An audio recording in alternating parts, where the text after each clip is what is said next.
We have a slight technical issue. We'll be returning shortly. Won't be long.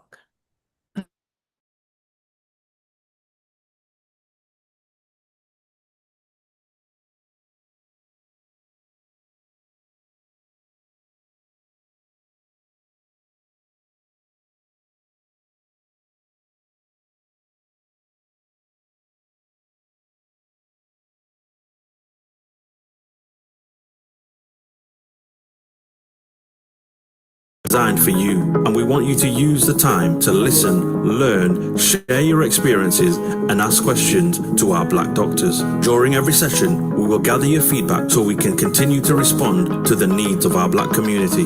To request any particular topic, please email health@can.org.uk. We encourage you to invite others to our Health Hour sessions. Spread the word in our community.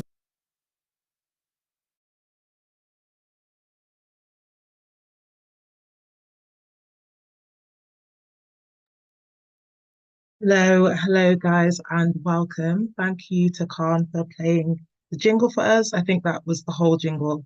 It's a bit jumpy, but I think we got most of the information there. Happy Saturday, guys. Thank you for joining us for another Health Hour, especially on a Saturday morning. We're sure that this will be a good start to your weekend, so I'm very excited to get into it. Let us know through messages and on the chat where you guys will be listening in from today. I'm currently hosting from Manchester, and it's, of course, cloudy, but hoping to get some bits of sun as the day goes on. So I'll introduce myself. This is my first time hosting. I've watched lots of these health hours before. My name is Ebube Opalugo. I'm currently a foundation year 3 doctor who's interested in psychiatry. And yeah, I'm very privileged to be able to host one of these sessions after watching so many. I'm really excited to introduce our speaker for today. So our speaker is Dr. Ifeanyi Onwuka, and she is a graduate of King's College University with over 6 years of experience both in Nigeria and in the UK. Dr. Onwuka has a passion for health awareness, and today she will be talking to us about asthma and what you need to know. I think this is particularly important as we know that there's a disparity between different areas and ethnic groups in the occurrence and severity of asthma, particularly in childhood asthma, and that means that Black populations can be more significantly affected. So thank you so much for Dr. Onwuka for doing this talk for us today. And whilst the talk is going on, if anyone has any questions, please use the chat, any questions or any points that they want to share. Okay, so on to the talk. Can you all see me? Good morning, everyone.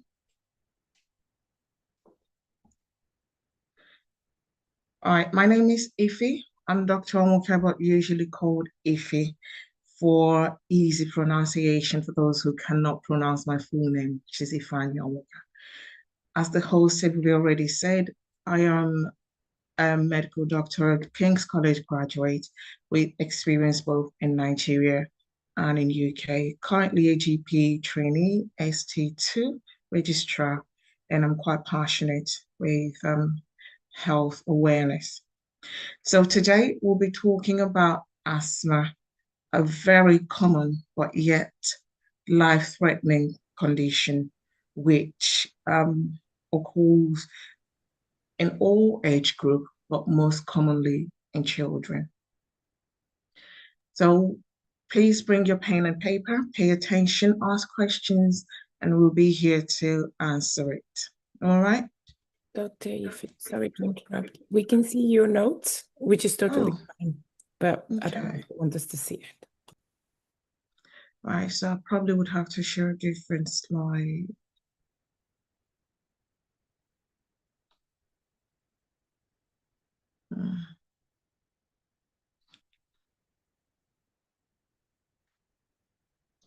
Okay, so I'll use a different slide.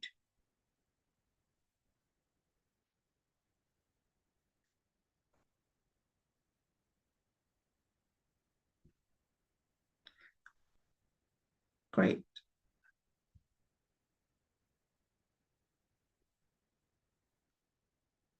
Okay, good. Is that better? Yes. Perfect. Fantastic. Good. So we start with introducing asthma. As we already said, is a chronic inflammatory disease. So when we say chronic, it's a long-term thing, and it's an inflammatory reaction in the airways, and it causes a restriction in the airways, which then affects how you breathe. It may sound very common, but the symptom that it presents can go from being very mild to being life-threatening, and some people do die from it.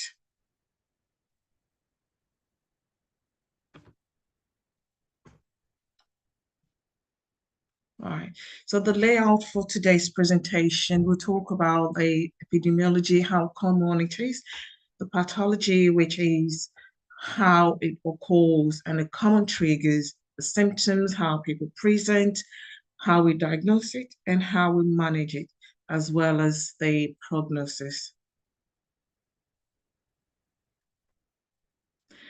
So in terms of how common asthma is, it is extremely common. And if you look around, you might know someone who has it, or someone who knows somebody who has it, or somebody else who knows somebody else that knows somebody who has it. So somehow we come across people who has asthma. And according to research, it's been shown to be about 3 to 10% of the worldwide common condition and happening around 300 million people globally. Sadly, it is said to kill about 250,000 people prematurely around the world. And if we are to come down to England, about 9.7% of people has asthma in England, but higher rate in Wales than other parts of the England. It is more common in children and adolescents, but also can through adulthood. But recently, we've been seeing adults who are being diagnosed with asthma newly. So they have gone through their childhood unknown of that diagnosis, but then found out whilst they're in adulthood. And we have another type of asthma, which we call an occupational asthma. So those ones who probably had asthma in childhood had outgrown it or didn't have symptoms, but then coming to their workplace where there are allergen or trigger factors, which we'll talk about, and then start to develop asthma. So asthma runs through all age group, but it's higher in developed area because of the pollution and the allergen. We also find that amongst the Afro-Caribbean individuals, that we are most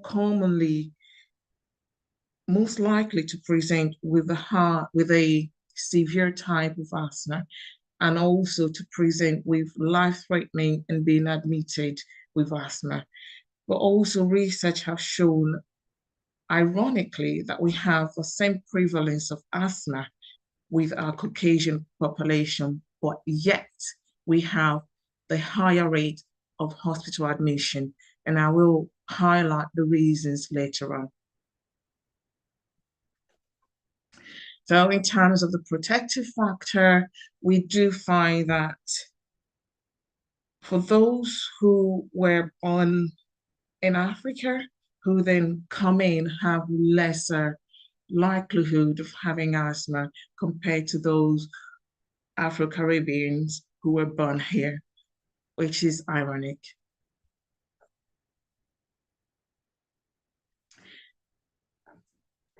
So, pathophysiology.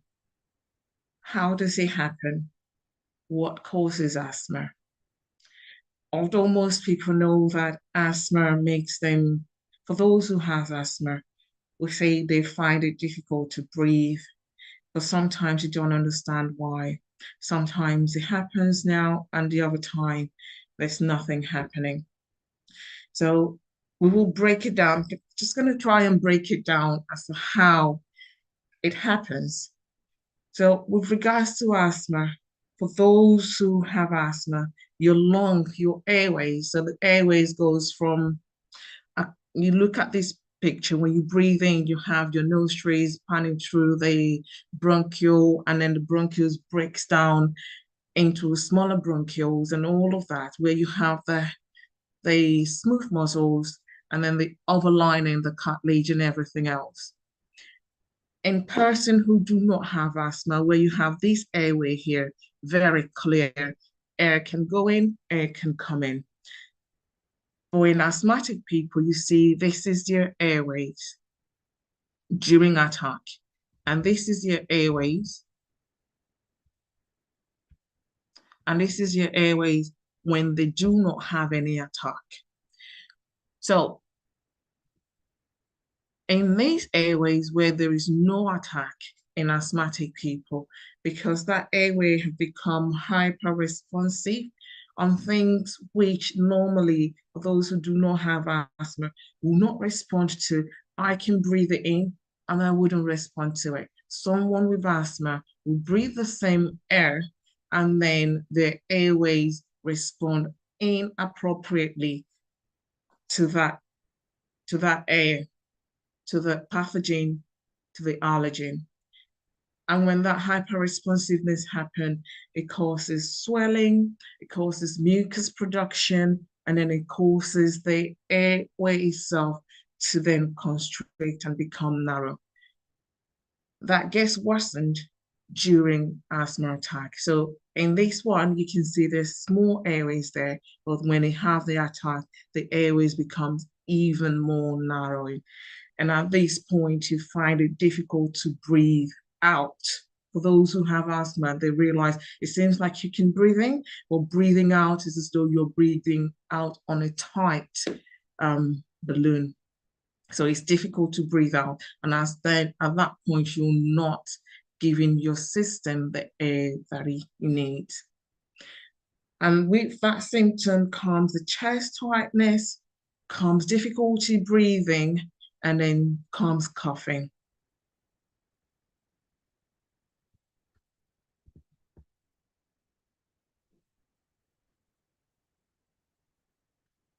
Okay.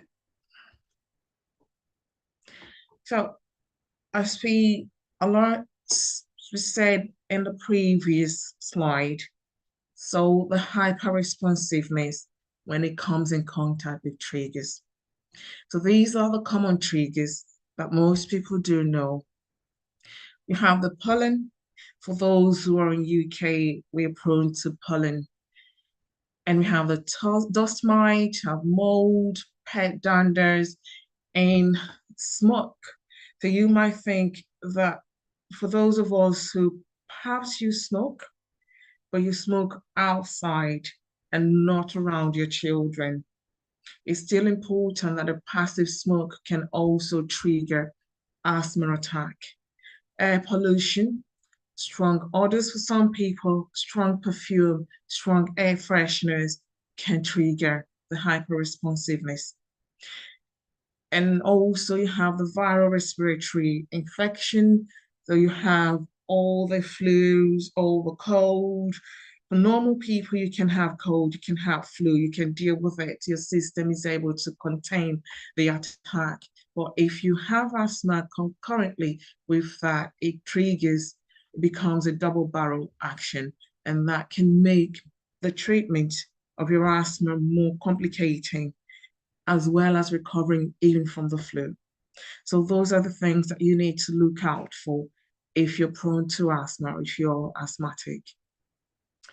Exertion, things like laughter, emotional stress, and exercise.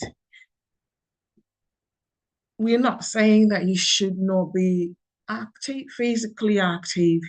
You should be active, but you need to know what to do prior to your activities. So we do advise that you do take your inhalers before you go for a run, your inhalers before you go for that jog, before you do a various exercise.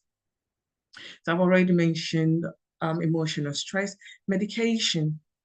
So what NSAID and beta blockers, NSAIDs are things like ibuprofen, diclofenac, naproxen, name it, some of those pain relievers.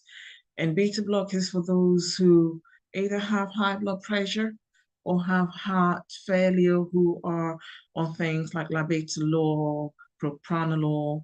Those can affect asthma. For ibuprofen and all of those, the effect on asthma varies. Some people can take it and they are okay, but some can take it and it will trigger their asthma. So if you know that you have asthma, or you know that you have a relative who have asthma, it's important to, if you've never had to take ibuprofen or naproxen or diclofenac or any of those things before, and it's your first time, be cautious before you take it, or if possible, try and avoid it. So symptoms, we've sort of mentioned the symptoms on the side, right? Common symptoms are shortness of breath, wheezing, so you can hear whistling sound. If you can hear me, it probably would sound like this. So those are the sounds that you can hear when breathing. We call that wheeze. You find chest tightness. Some can mistake the tightness to be the chest pain. So it's important to know the difference between a tight chest and a chest pain, because that can mean totally different things.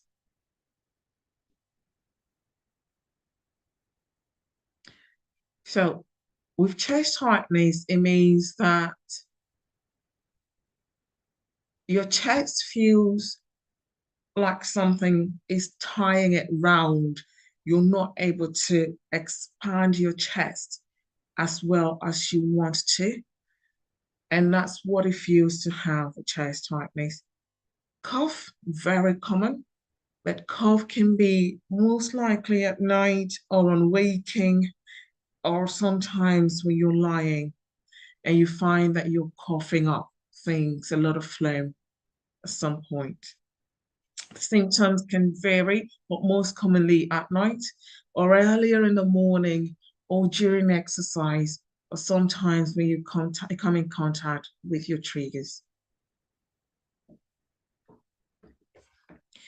So in terms of diagnosis, as with any other medical diagnosis, history, physical examination, and investigation. So in terms of history, and this is to both our parents, for those who have children who you're suspecting may have asthma, or yourself, when you do go to your doctors and the doctor is asking you a question, the history is important because it helps us to find out the pattern of your breathlessness, how common it is, how common you're experiencing it, and it helps us to decide how severe your asthma is and how to channel both the diagnosis, investigation, and treatment. So please be open. Tell us everything you know.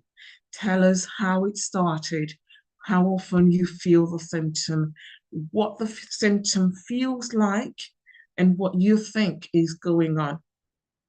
And after you've said all of that, your doctor would examine you.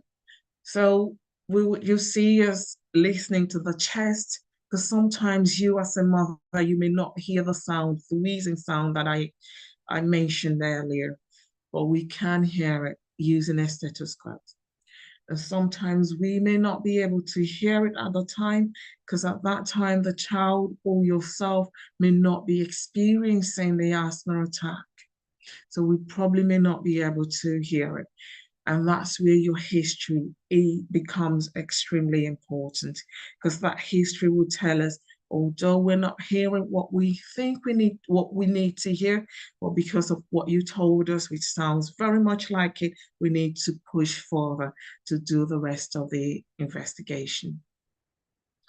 So the investigation goes on. We have the spirometry, and this is available for those who are 5 years and above, because then you're able to do what you're asked to do, follow instruction. We measure what we call the nitrogen that you breathe out when you breathe in, and that can tell us a bit more.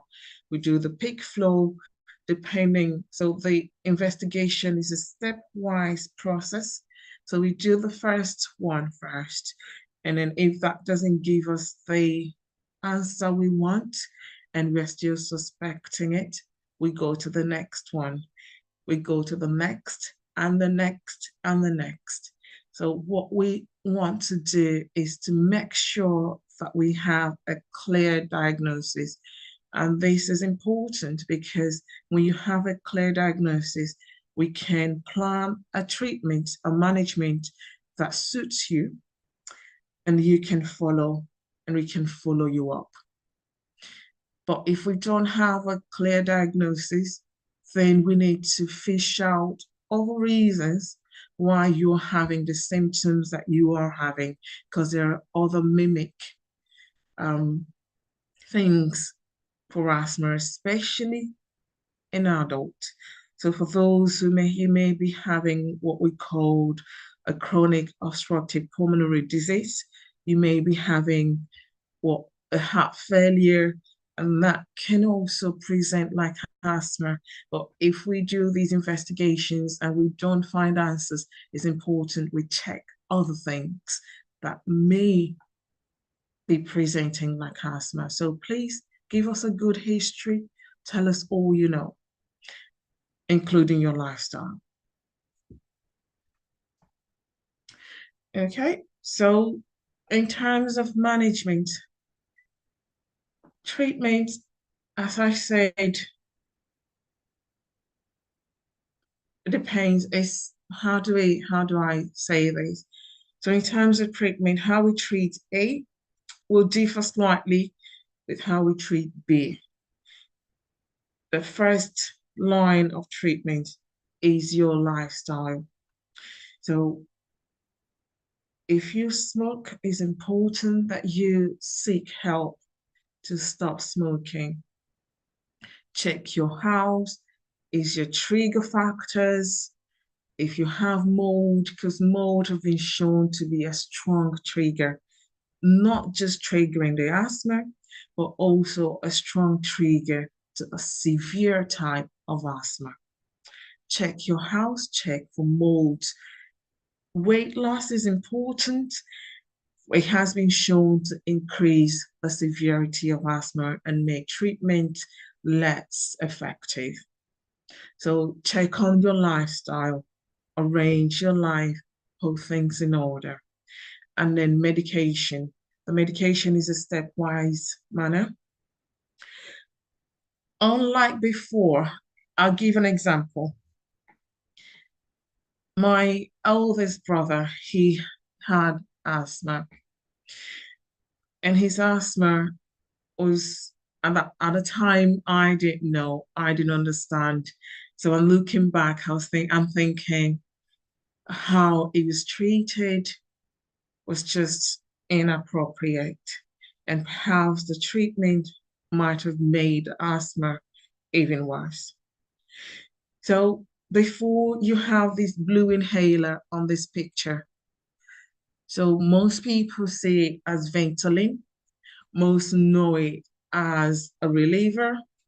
So it is called salbutamol, a short acting.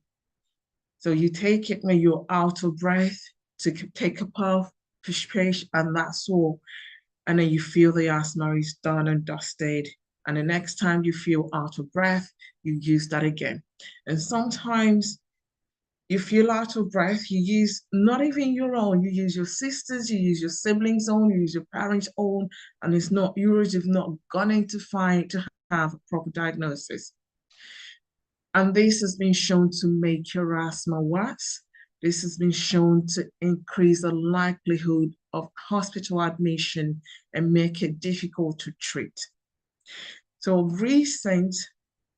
the treatment guidelines have changed. So if you're diagnosed with asthma, you are now treated with a low dose corticosteroid and then a beta blocker. So something like that Ventolin, but in conjunction with a steroid inhaler. Okay. The reason being, if we are to go back to, okay, so if we're to look at this, as we mentioned before, these inflammatory reaction that occur during hypersensitivity, the steroid itself helps to reduce that inflammatory reaction, helps to reduce the remodeling of your airways, making it less likely to constantly be in that state. And as such, less likely for you to have the asthma attack. Okay, so then this is what we give, a combined inhaler for treatment in the early times.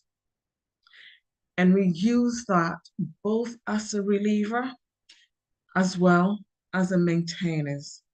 And that depends on the severity. So if you have mild asthma, you use a mild form of this combined inhaler as a symptomatic relief. So when you have the symptoms, you use that to puff in. And when you're about to run or do your exercise, you use that. But then it's important to monitor how often you're having to use it. Because if you're having to use it more than 3 times in a week, it's important to let your doctor know. So at that point, we need to change treatment management. So we go on to a moderate dose, increase the dose, and as well as start to give you ones that you'd have to take on a daily basis. And if you're taking that on a daily basis, and your asthma is still not well controlled. When I say not well controlled, I mean you're still being symptomatic. So I'm trying to let people in. If you can just help me to let people in, please. I think there are 2 people waiting. So when I say not well controlled, if you're still being symptomatic,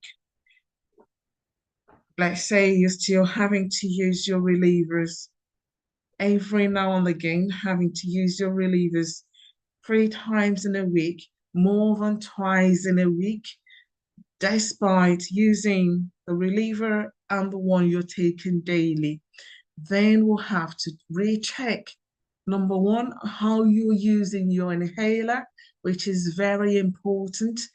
So because some people do not know how to use your inhaler, and please, if you're not sure how to use your inhaler, ask your doctor, let them tell you how to use your inhaler. And you also will have the nurse specialist who also will talk you through how you use your inhaler. It's extremely important that your inhaler, when you use it, that it goes to these airways.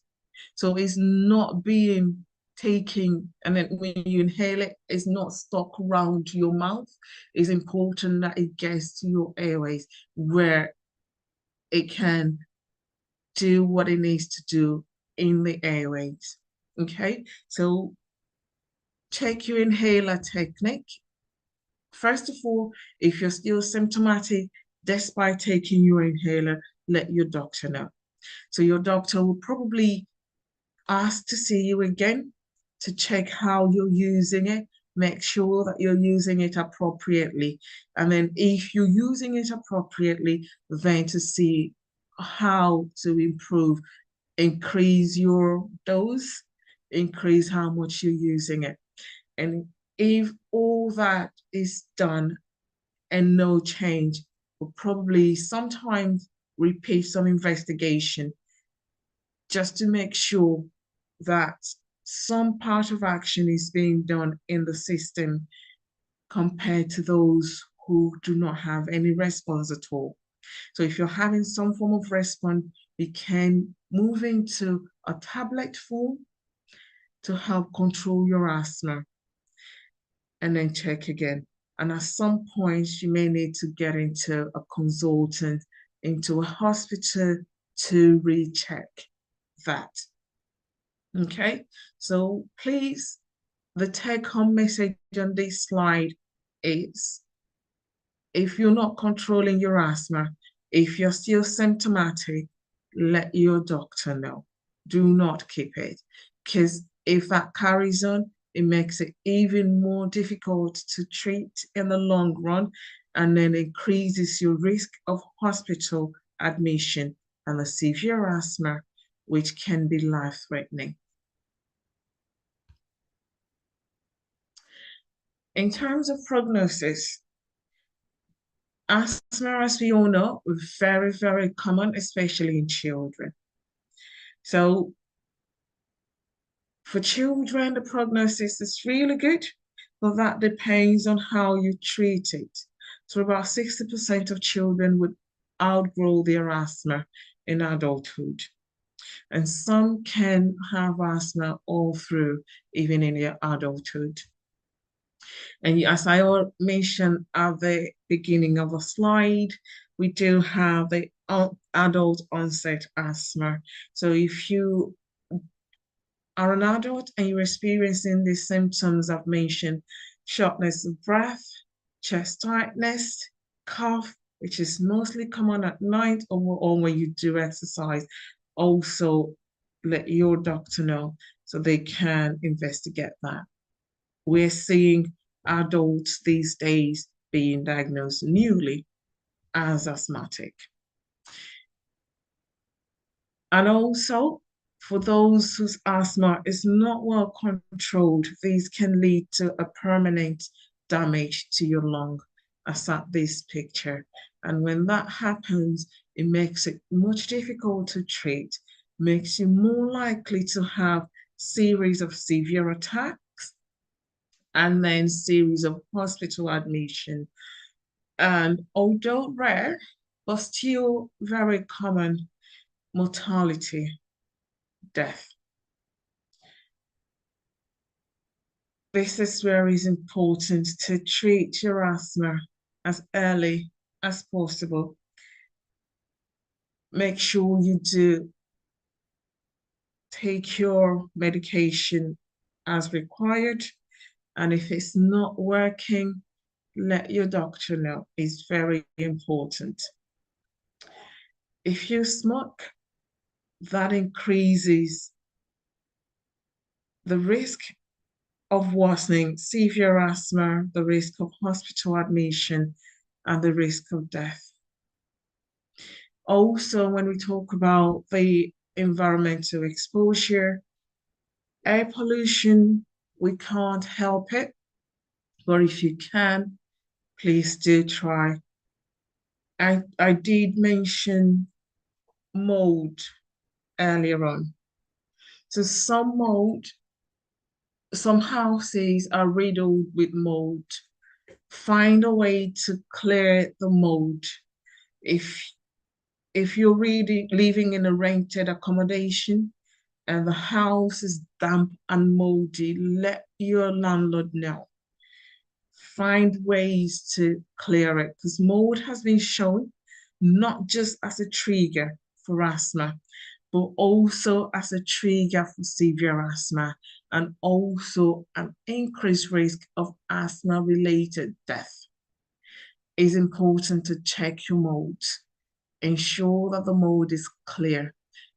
And if it can be clear, please ensure that it's not where your children are lying. And if you're asthmatic yourself, do not be sleeping where you have a lot of mold.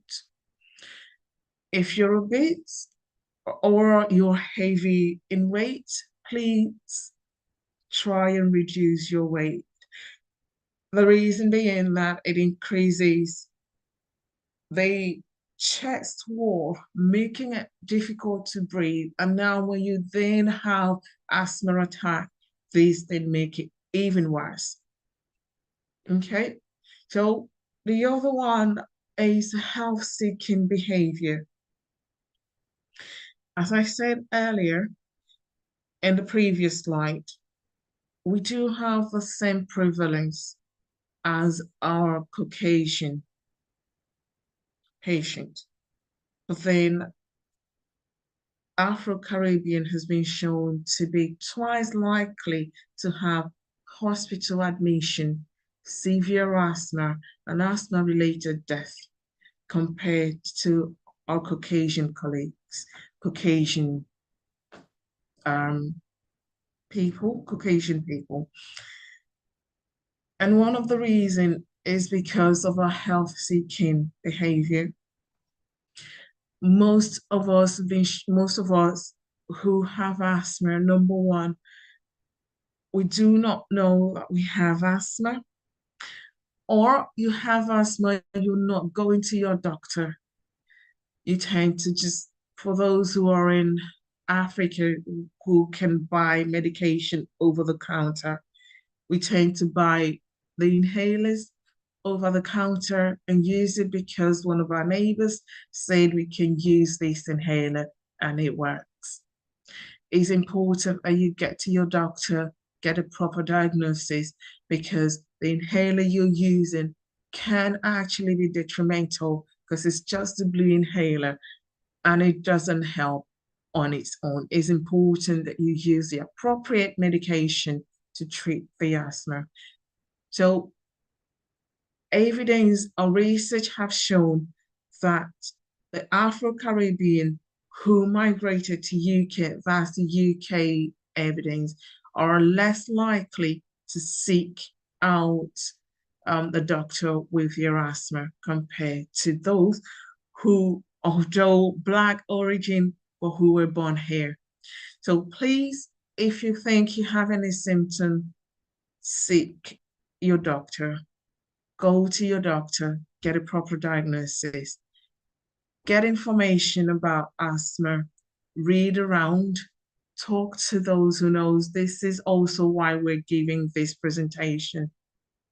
So you're aware of the symptoms of asthma, you're aware of the severity, you're aware of how it's treated. Okay?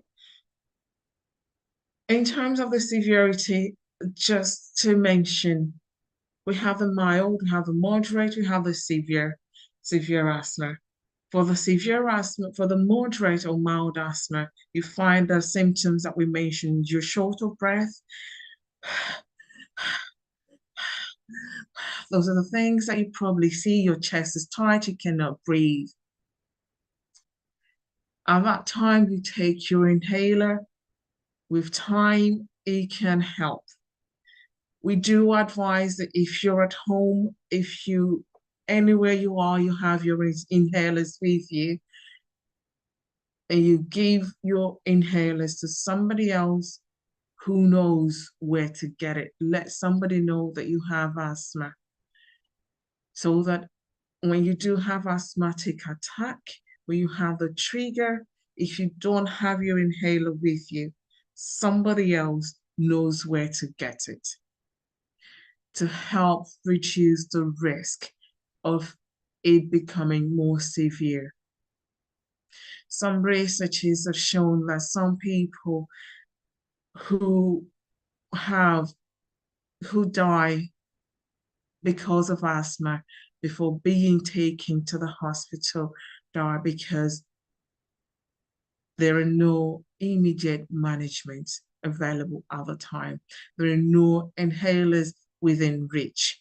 So by the time you get to the doctors, your airways is already tight. It's difficult to then treat it.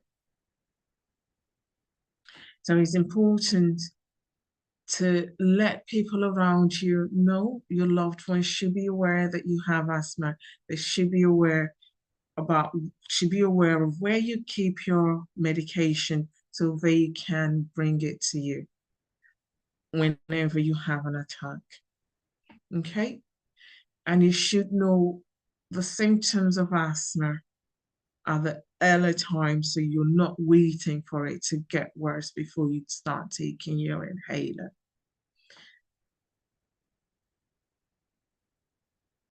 In conclusion, asthma is chronic, very common, very, very manageable if you seek help at the appropriate time, get diagnosis earlier on, get treatment, and also manage your lifestyle. Thank you. Please, if you do have any question, the floor is open.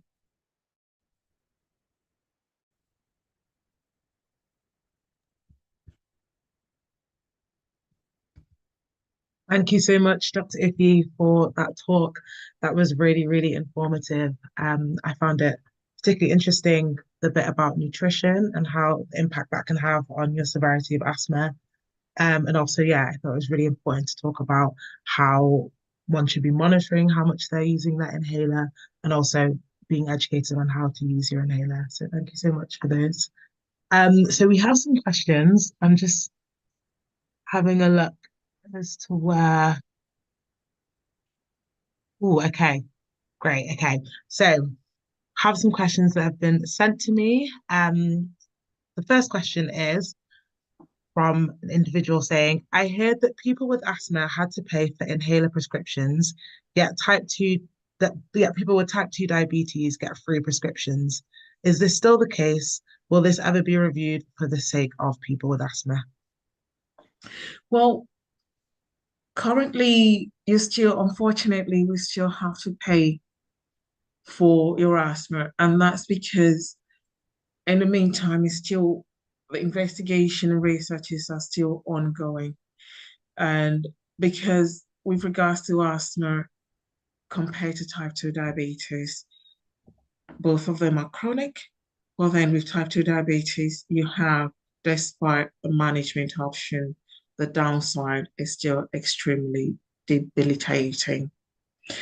And the risks and complications pan out a lot more. So you have the eye, the brain, the kidneys, the neuropathic pathway. So that's the chronic, that's a lot more likely to impact compared to asthma, where it's still seen as management based. So if you're able to control your asthma, the complication or the prognosis is still very good. So bearing that in mind, that's probably the reason why it's still up to you. So the management is still totally person dependent, unlike diabetes. And then the cost effect with NHS for diabetes is higher compared to asthma. And as such, they would want to manage where in the long term they save more than the asthma.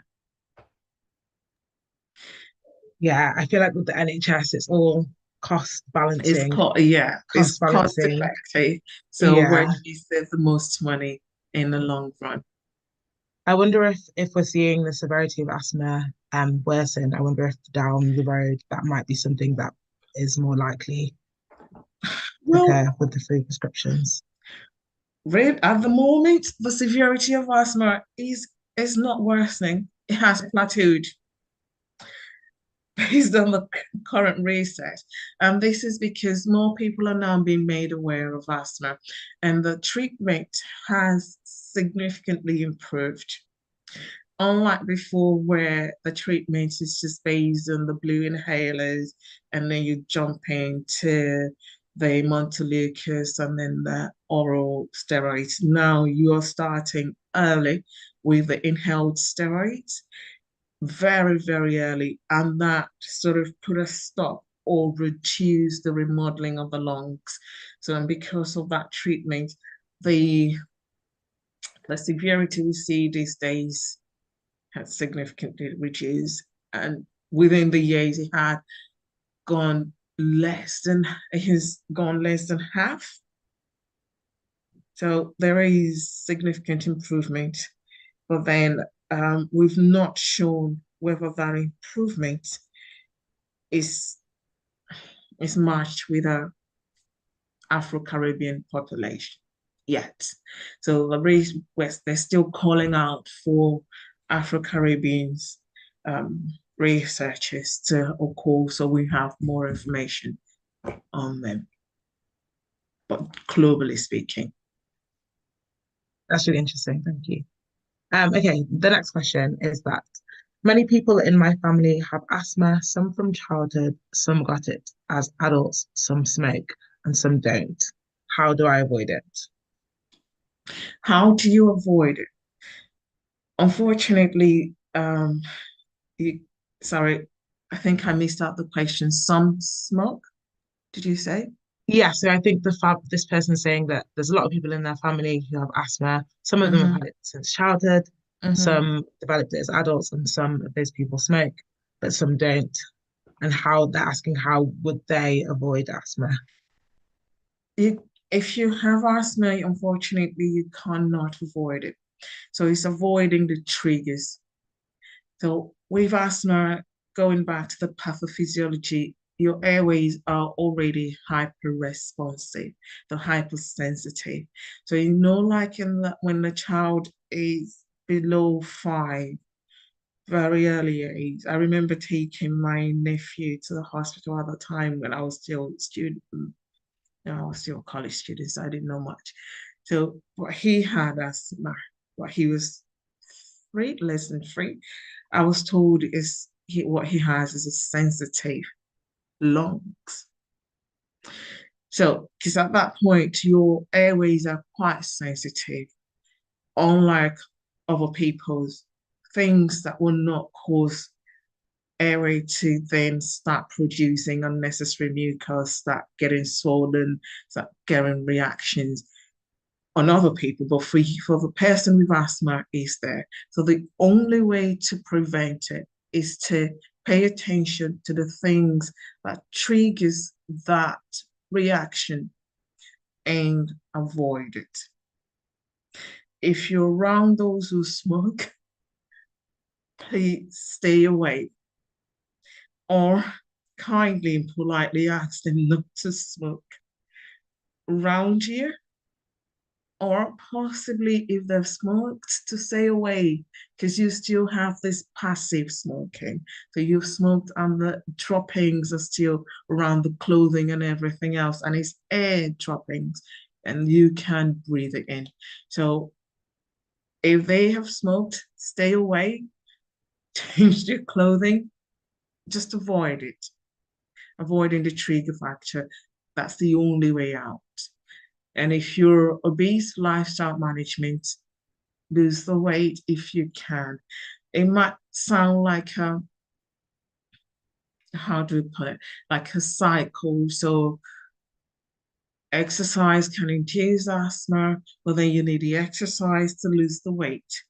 So we advise that you use your inhalers to do your before you go do your exercise. Still have your inhalers with you and use it if you're out of breath. So you're not to do a strenuous exercise, do it based on how much you can, your target, it would be target based. See how well you can, how far you can go and go along with that. Thank you so much for that, Dr. P. That was really helpful. So the next question we have is a question asking, everyone turn my chest tightens up bad, but inhalers don't fully help. Are there traditional remedies that work with asthma medications? Well, from a medical point of view, I cannot say I've not seen this. Research hasn't actually shown if there are other alternative medication. So the person that asked the question, can I ask what inhalers you're using? And then have you actually looked into how you're using the inhalers? And your inhaler technique is also very important.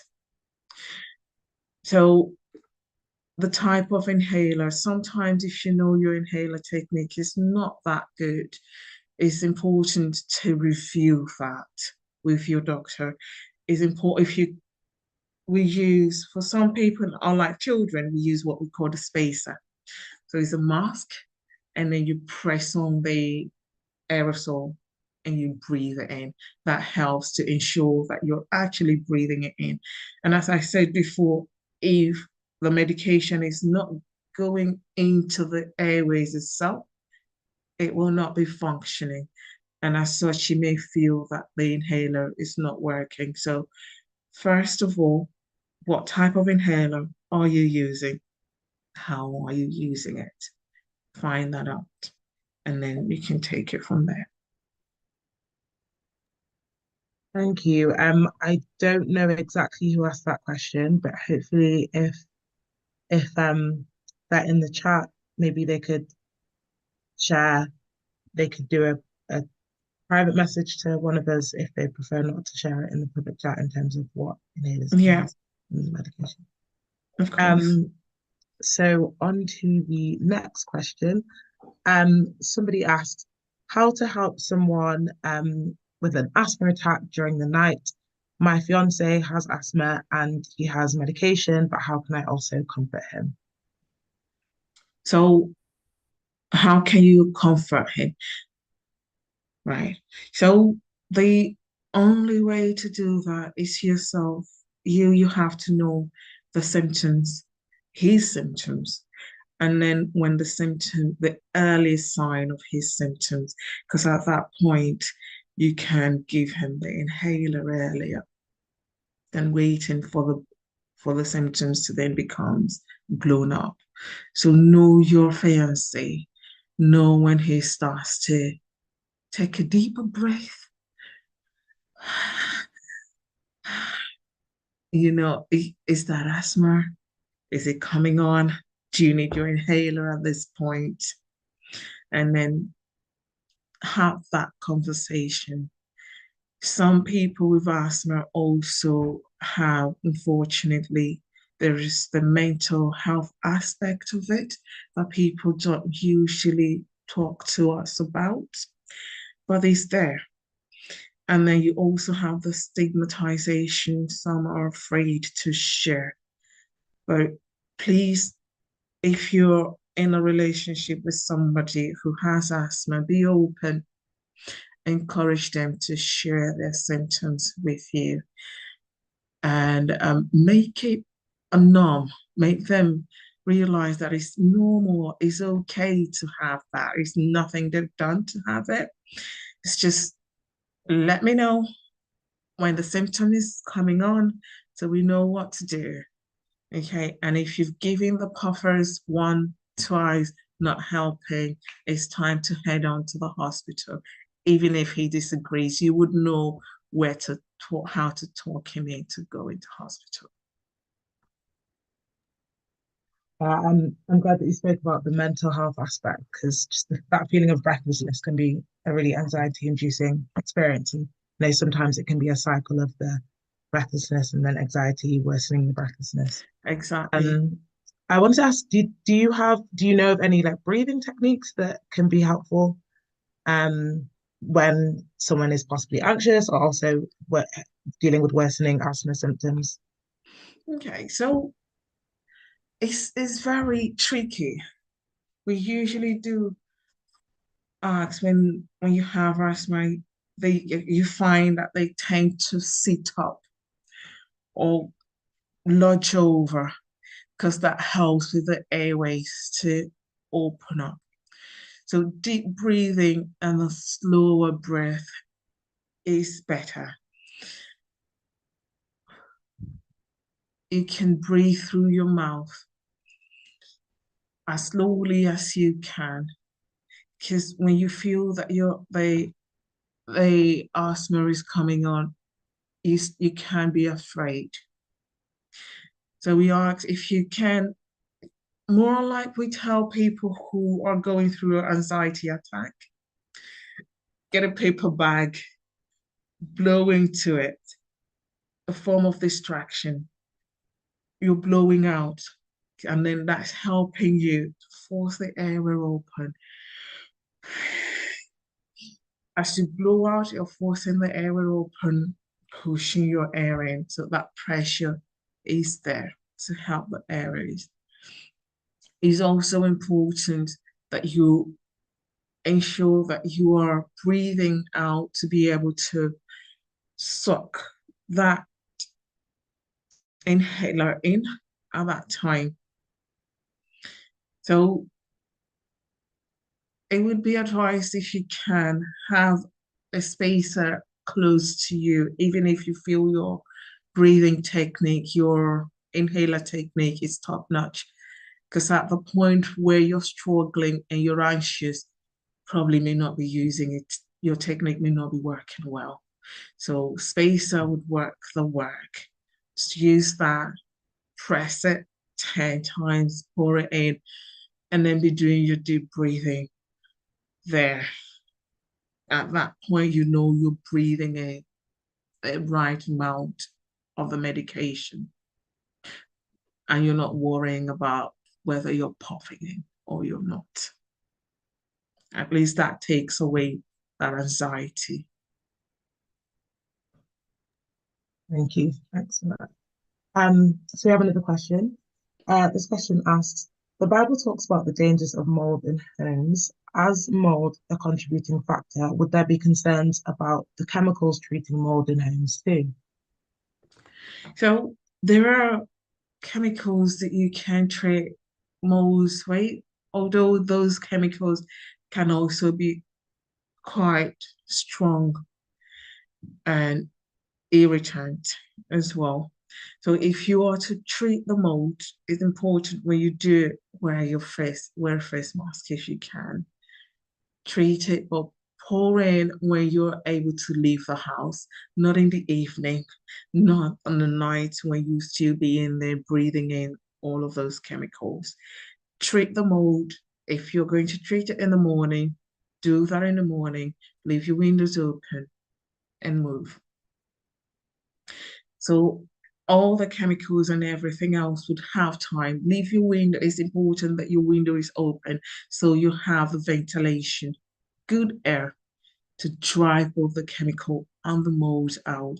And also in terms of the mold, have your windows open every now and again, let the air in, keep your house warm as you can, and ensure there's a good ventilation. That on itself can help to deal with the mold.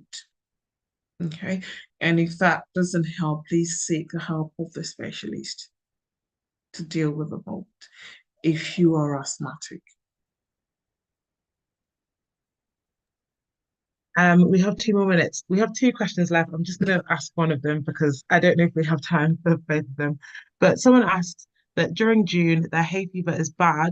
However, they were not diagnosed with asthma, although they have members of their family that are asthmatic. How can the inhalers they've been prescribed help to manage their hay fever systems during hay fever season? And do I take the blue inhalers each day to avoid an asthma attack? It's a bit complex. It is complex. Yeah, sorry. 2 minutes. This is what we call the seasonal asthma, or allergic asthma, or atopic asthma. So it's important to treat your hay fever as hay fever and then treat your asthma. I know both of them, but if you're not treating the hay fever, the trigger of the hay fever itself can then make the asthma treatment worse, because they are somehow concurrently running together within the airways. Although the hay fever is usually in the upper airways, whereas the asthma can be both upper and a little down the lower, where we call the dead space. So make sure you're having your clofenamin, but those ones that take the Piriton to at least control that hay fever and thereby reduce the triggering factor on itself. And then use your inhalers as when needed. So in terms of the inhalers, if you're still using, make sure you're using the combined inhalers what we call the symptomatic relief combined inhalers. And if that's not helping, although it's seasonal time, let your GP know. So we can, what we call the target treatment or personalized treatment that can be targeted at that point in that hay fever season. So we target your treatment at that time, and it could be stepped down when that season is over and that hay fever time is over. So it's still important to use your doctors well enough. Thank you for that. That's iffy. Yeah, I guess I also just want to ask, because I'm not sure if this person has an asthma diagnosis, but I guess sometimes that GPs can suggest blue inhalers to see if it helps. So I guess it's important to try and gauge if the inhaler helps and then communicate that with you. Yeah. Okay, right at 12, I'm going to hand over back to Yusuf, who will wrap this up. Thank you so much, for Dr. Iffy, for all of your insight and answering all of the questions. That was really, really helpful. Thank you.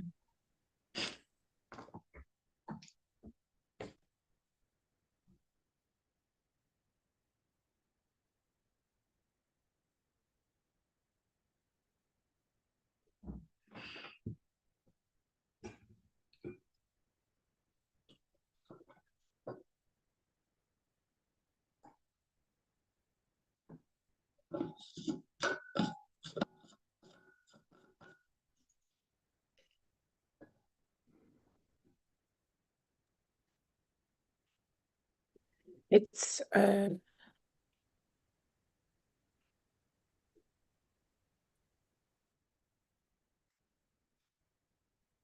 okay, thank you. 1 second, seems our colleague is in a different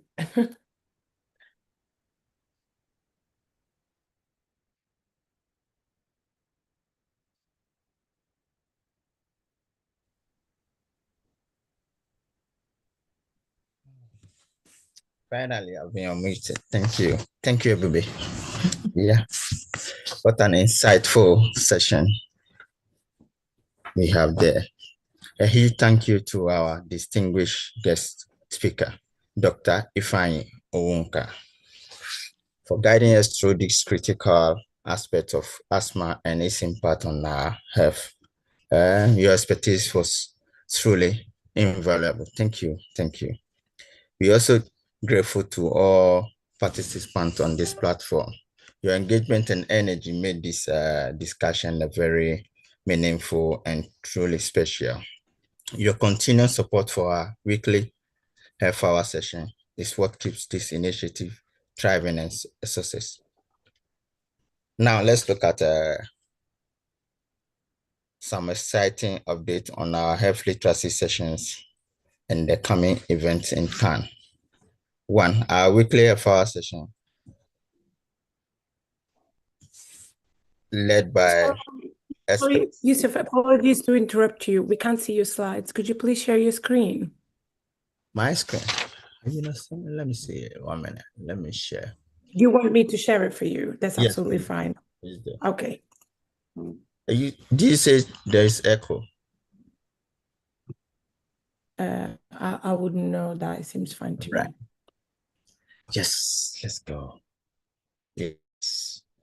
Our weekly half hour led by experts, discussions on key issues affecting our Black communities in the UK every Saturday between the hours of 11 a.m. 12 p.m.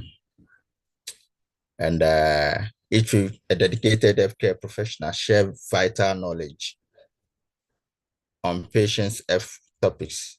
The session also offers you the opportunity to ask questions and interact with health practitioners. Don't miss out.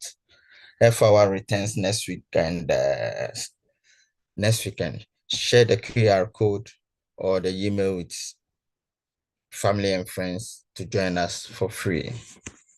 Secondly, we have Women Rush event taking place next week, 21st June 2025, both here in Manchester at Alexander Park and down in London at Tower Hamlets between 12 noon and 6 p.m. Join the celebration of culture, innovation, and community. This event celebrates our Windrush generation, their contribution legacy to the British society. So come and enjoy live African Caribbean music, culture, performance, arts, etc. There'll be children's activity, family and friendly fun, and lots more. Next session, I think we have free health screening and wellness talk on the day. We also have stores for business owners to share their products and services to the general public, and maybe market them as well. It's free admission. Mark the day on your calendar. It's going to be fun, big, and unforgettable. Next page, please. Natasha, next page. Yeah, next. Storeholders, yeah, so it's for business owners. Yes, to come share their products and or services to the general public on the day. And the stores are for going out for a small fee. So if you are interested, you can contact us by booking using the by scanning the QR code to book your place. Thank you. Next page, please.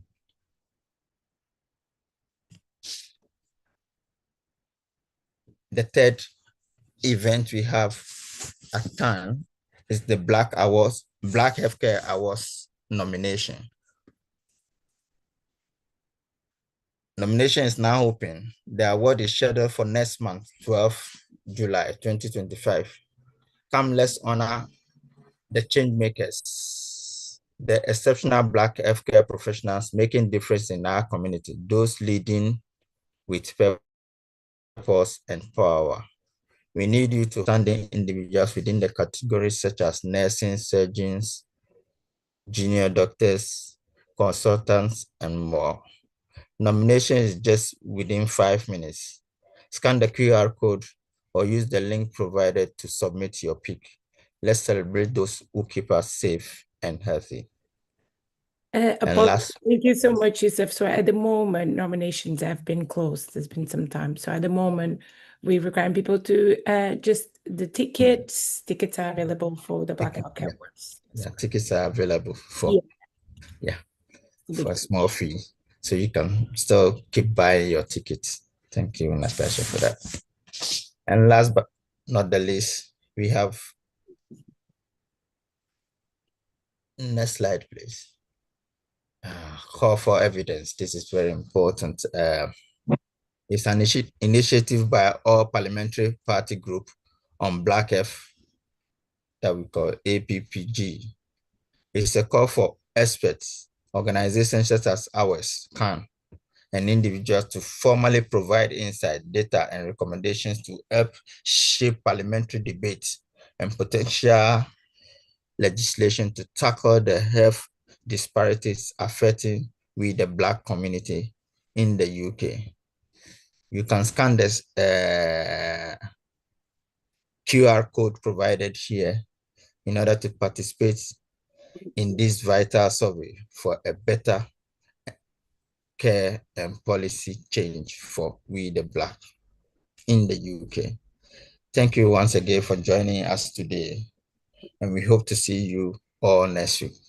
Thank you.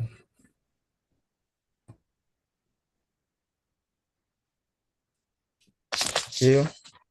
Back to Ebube.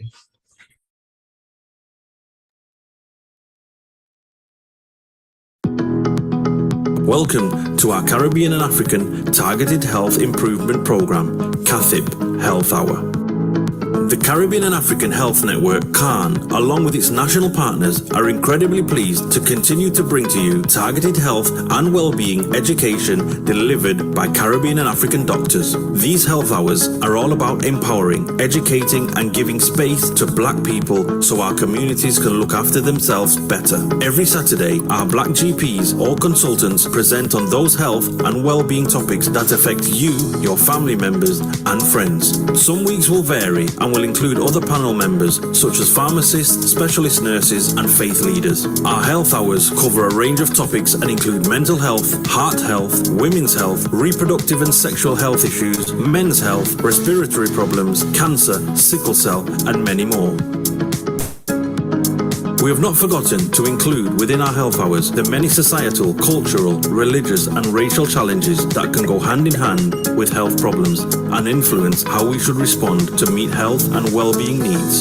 The sessions are designed for you and we want you to use the time to listen, learn, share your experiences and ask questions to our Black doctors. During every session, we will gather your feedback so we can continue to respond to the needs of our Black community.